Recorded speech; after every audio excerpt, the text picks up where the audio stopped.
Hello everyone and welcome to Hindsight Breaking News. On January 2nd, a U.S. force of commandos surrounded Venezuelan dictator Nicolas Maduro in his guarded compound.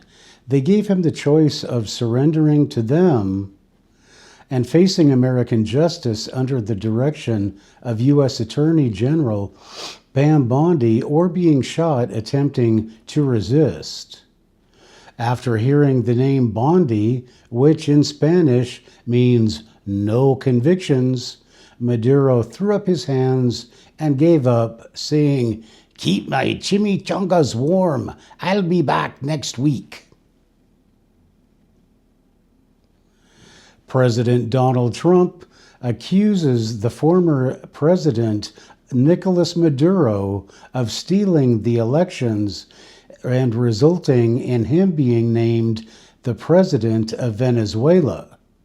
Replying to these allegations, Joe Biden replied, "Stealing elections is not a crime, and if it were a crime and Pam Bondi were not the U.S. Attorney General, both me and Hunter and half the Democrat Party would already be in prison."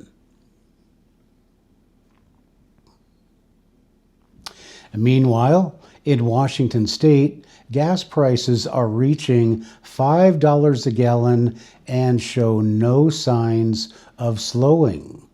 When asked if the higher gas prices will affect the upcoming elections, Governor Sideshow Bob Ferguson said they probably would if they weren't rigged.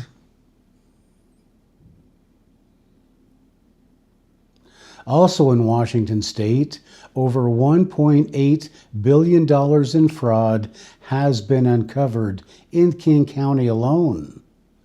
Says a spokesman for King County, $1 billion is not a lot when you look at what the Somalis are doing to voters in Minnesota right now. We are helping our own Somali population to catch up to that level of corruption, lies, and theft. But what we really need is our own Tampon Tim to oversee all the fraud. In a related story, Washington Governor What About Bob Ferguson has been referring to himself lately as feminine hygiene product Ferguson. In a further related story, Minnesota Governor Tampon TimWalz has announced his departure from politics after he oversaw one of the biggest thefts in American political history. Also, the disaster of the Kamala Harris campaign, as well as the murder and shooting of various members of the Minnesota State House. Says Tampon Tim, "Just like the device I'm named for, I want to spend my days uptight and out of sight." When asked if he's worried about facing charges for his role in the fraud and cover-up with the Somalis in Minnesota, Tampon Tim told reporters, "I'm used to getting into tight places and getting out of them. Sometimes I might get a little bloody in the process, but history shows I can absorb scandals and keep smiling my weird, demented Joker smile at any time."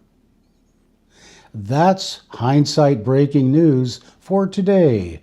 Join us every Thursday and every Tuesday for the latest in breaking news.